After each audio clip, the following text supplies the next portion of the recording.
अच्छे गुण से संपन्न भी औलाद नहीं आ सकता है। ऐसे व्यक्ति के यहाँ तो अयोग्य बुद्धि विचार वाला, दुष्ट बुद्धि विचार वाला, पापी अधर्मी औलाद ही आ सकता है। हाँ तो मित्रों, आज हम बात करने वाले हैं सर्वगुण संपन्न संतान कैसे हासिल करें इसके बारे में। इसका भी उपाय पुराणों में बताया गया है, लेकिन ये जो मार्ग है बहुत कठिन है, इतना आसान नहीं है। सर्वगुण संपन्न मतलब बहुत बहुत बड़ा बुद्धिमान हो, बल में भी बहुत अधिक हो, और मतलब बुद्धि भी बहुत ज्यादा हो, बल भी बहुत ज्यादा हो, बलशाली हो, बुद्धिमान हो, धर्मात्मा हो, सर्वगुण संपन्न, जो जो बलशाली हो, जो बुद्धिमान हो, और इसके बाद में जो पुण्यात्मा हो, जो हमेशा अच्छे कार्य करे और भगवान के भजन साधना में लीन रहे। ऐसे संतान को यदि कोई व्यक्ति हासिल करना चाहे तो इसके लिए बहुत कठिन परिश्रम से गुजरना पड़ता है, यानी कि इसका तैयारी पहले से करना पड़ता है। हमारे सनातन धर्म के पुराणों में इसका उपाय बताया गया है। केवल पिता या माता दोनों में से किसी एक को यह प्रयास करने से बुद्धिमान संतान प्राप्त नहीं होता है, माता पिता दोनों को यह प्रयास करना पड़ता है। हमारे कहने का मतलब है, आप कोई भी कार्य करते हो तो तैयारी करते हो ना। खेत में धान लगाते हो, बाली लगाते हो, तो उसका तैयारी 6 महीना पहले से करते हो। खेत में बाली लगाने के लिए क्या क्या तैयारी, अच्छी फसल के लिए क्या क्या तैयारी करनी पड़ती है, सब ये तो आप सब लोग जानते हो, ये बताने का जरूरत नहीं है। यदि कहीं आपको कल आपको यदि किसी रिश्तेदार के यहाँ जाना है, एक दिन पहले से उसकी तैयारी करते हो, एक दिन पहले से उसकी योजना बनाते हो, कपड़े धुलते हो, है ना। किसी सवारी से जाना है तो उस सवारी की अच्छे से जांच करते हो कि अच्छा से चलेगा या नहीं चलेगा, यानी कि किसी भी काम के लिए आप पहले से तैयारी करते हो। तो इसी तरह सर्वगुण संपन्न संतान को हासिल करने का जो तैयारी होता है ना, वो भी बहुत पहले से ही करना पड़ता है। 1-2 साल नहीं, कम से कम 5 या 10 साल पहले से उसका तैयारी करना पड़ता है। यानी कि बहुत बड़ा बलशाली हो, बहुत बड़ा पुण्यात्मा हो, चतुर सुजान हो, बहुत ज्यादा बुद्धिमान हो, ऐसा ऐसा संतान को हासिल करने के लिए 5 या 10 साल पहले से उसका प्रयास करना पड़ता है। जो व्यक्ति संतान जन्माने का तैयारी पहले से नहीं करते हैं, उसको सर्वगुण संपन्न संतान, पुण्यात्मा, बलशाली, बुद्धिमान ऐसा संतान नहीं मिलता है। वैसे व्यक्ति के घर में अधर्मी, पापी, अयोग्य बुद्धि विचार का, न दुष्ट बुद्धि विचार का संतान ज्यादातर उत्पन्न होते हैं, और आजकल कलयुग में ज्यादातर ऐसे ही संतान देखे जाते हैं। पुराणों में जिसका उपाय बताया गया है, हम तो ये आपको बताऊंगा, लेकिन पहले एक उदाहरण आपको देता हूं।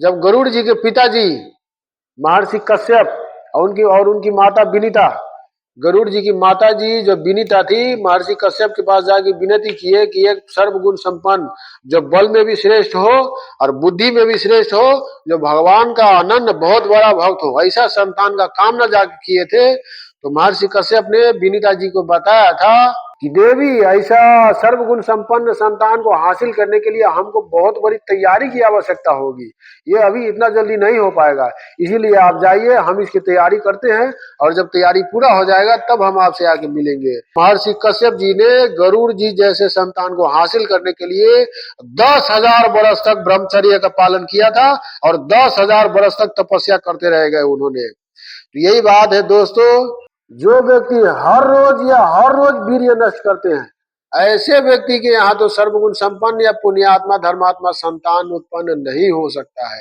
ये बात एकदम 100% गारंटी है, लिख के ले लीजिए। जो व्यक्ति त्याग और तपस्या में रुचि नहीं रखते हैं, ऐसे व्यक्ति सर्वगुण संपन्न संतान को हासिल नहीं कर सकते हैं। सर्वगुण संपन्न संतान यदि आपको चाहिए तो इसके लिए बहुत लंबे समय तक, यानी कि संतान जन्माने से बहुत लंबे समय तक आपको ब्रह्मचर्य धारण करना पड़ेगा, यानी कि कईयों बरस, 5 या 10 बरस तो कम है।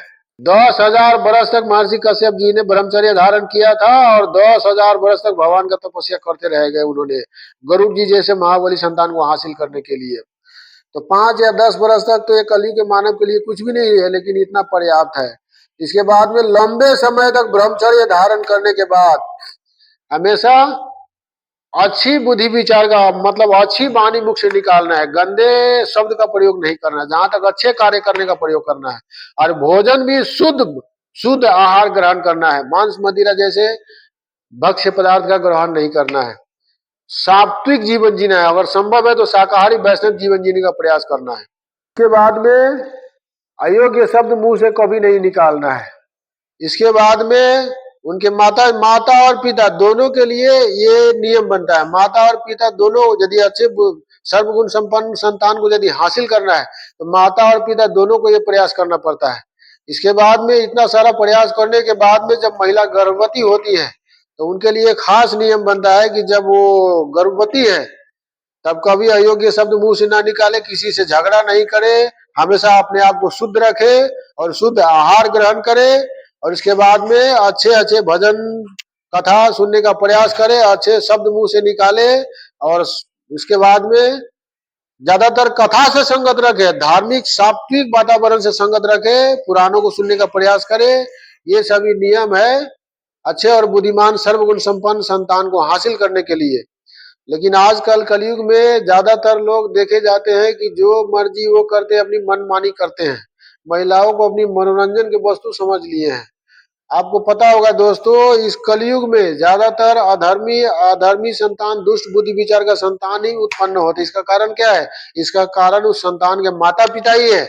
वो उसका कोई दोष नहीं, उसने कर्म ही वैसा किया कि प्रारब्ध ने वैसे अयोग्य संतान को ले आकर उसके गर्भ में ले आकर रख दिया, उसके भाग्य में ले आकर रख दिया, और वो अपने प्रारब्ध के कारण, उस संतान के कारण जीवन भर दुख भोगते रहते हैं।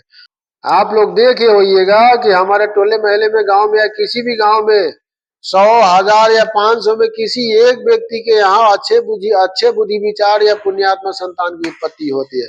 आप इसका अनुमान कीजिएगा, उनका माता पिता जो होता है वो बहुत अच्छे बुद्धि विचार का होता है, और यानी कि अयोग्य विचार उन दोनों के जीवन में नहीं होते। ऐसे जो पुण्यात्मा होते हैं, जो अच्छे बुद्धि विचार का होते हैं, ऐसे व्यक्ति के यहाँ संतान की, अच्छे सर्वगुण संपन्न संतान की उत्पत्ति होती है दोस्तों। जैसे तैसे मनमानी कार्य करने वाले के यहाँ बुद्धिमान संतान, धर्मात्मा संतान की उत्पत्ति नहीं होती है, क्योंकि जो पुण्यात्मा जीवात्मा होते हैं वो अपनी इच्छा से चुनाव करते कि किस घर में उनको जन्म लेना है, किस माता पिता के घर में उनको जन्म लेना है, वो अपनी इच्छा से चुनाव करते हैं। जो पुण्यात्मा होते हैं ना, जीवात्मा, यदि उनको मृत्यु लोक में आना है, जन्म लेना है, तो आने से पहले वो खुद चुनाव करता है कि किस परिवार में उनको जन्म लेना है। यदि पुण्यात्मा जीवात्मा अधर्मी मनुष्य के घर में, अधर्मी मनुष्य के घर में उनको यदि अपने पिता के रूप में चुनते हैं, तो उनके घर में जन्म लेने के बाद उनके संस्कार के वजह से, उनके साथ रहने के कारण उसका भी पुण्य नष्ट हो जाएगा, वो भी अधर्मी हो जाएगा। इसीलिए कोई पुण्यात्मा जीवात्मा यदि मृत्यु लोक में किसी के यहाँ जन्म लेते हैं, तो जन्म लेने से पहले उसका चुनाव वो खुद ही करता है कि किस घर में जन्म लेना है, किस परिवार में जन्म लेना है। वो अपने हिसाब से अच्छे घर, अच्छे परिवार, पुण्यात्मा माता पिता को चुनाव करके ही जन्म लेता है। तो इसीलिए यदि अच्छे पुण्यात्मा संतान, बुद्धिमान, सर्वगुण संपन्न, भगवान का भक्त, यदि अच्छे बुद्धि विचार के संतान को हासिल करना है, तो मित्रों याद रखिए, जो अपने जीवन में अच्छे कर्म करना एकदम आवश्यक है। यदि आप अच्छे कर्म नहीं कीजिएगा तो अच्छे संतान को हासिल करना बहुत मुश्किल काम है। बुद्धिमान, धर्मात्मा और बलशाली, सर्वगुण संपन्न औलाद को जन्माने के लिए बहुत त्याग और तपस्या की आवश्यकता होती है। जैसे तैसे लोग सर्वगुण संपन्न औलाद को नहीं जन्मा सकता है। जो व्यक्ति अपने खान पान की शुद्धि, खान पीन की शुद्धि नहीं रखते हैं, और यानी कि जिस व्यक्ति के जीवन में कोई भी नियम निष्ठा नहीं है, मनुष्य को जो नियम बनाया है, मनुष्य के लिए सृष्टि बनाने वाले ने जो नियम बनाया है, ऐसे कोई भी नियम को यदि वो पालन नहीं करता, बिल्कुल पशु जैसा जीवन दिनचर्या अपने जीवन में उतारा हुआ है, ऐसे व्यक्ति के यहाँ बुद्धिमान, सर्वगुण संपन्न, या कोई 2-4 गुण से संपन्न, अच्छे गुण से संपन्न भी औलाद नहीं आ सकता है। ऐसे व्यक्ति के यहाँ तो अयोग्य बुद्धि विचार वाला, दुष्ट बुद्धि विचार वाला, पापी अधर्मी औलाद ही आ सकता है।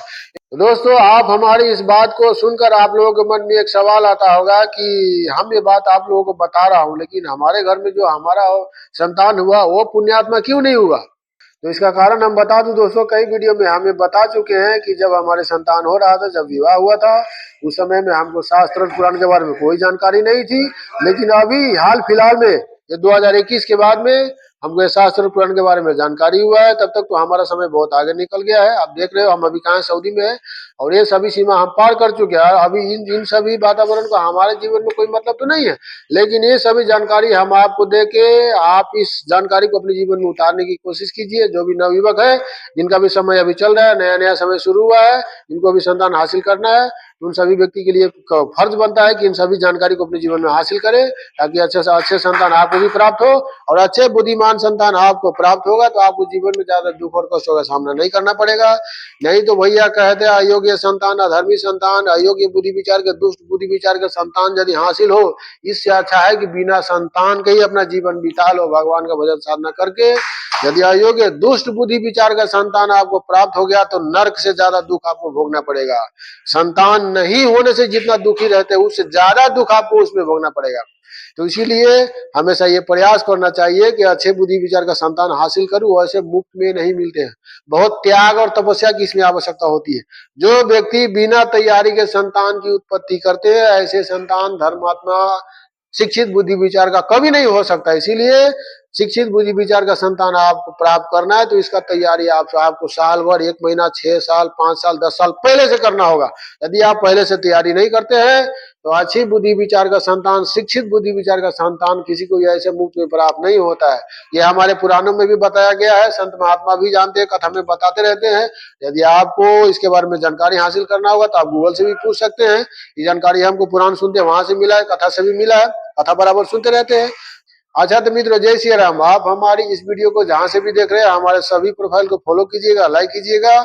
और यदि आप हमारी इस वीडियो को हमारे यूट्यूब चैनल में देख रहे हैं तो हमारे यूट्यूब चैनल को लाइक कीजिएगा, सब्सक्राइब कीजिएगा, बेल आइकन की घंटी को दबा लीजिएगा ताकि जो भी वीडियो हम अपलोड करूं सबसे पहले आपके पास पहुंचे। अच्छा तो मित्रों, जय श्री राम। ऐसे जानकारी है कि हमारे किसी भी बात से यदि आप लोगों को तकलीफ हुआ तो क्षमा कीजिएगा मित्रों। केवल सच्चाई हम आप लोगों के पास पहुंचाने का प्रयास कर रहा हूं, किसी को तकलीफ देना, ठेस पहुंचाना हमारा कोई उद्देश्य नहीं है। यदि आपके इस अभागे मित्र से यदि कुछ त्रुटि हुआ होगा, कुछ भूल हुआ होगा, क्षमा कीजिएगा मित्रों। अच्छा मित्रों, जय श्री राम।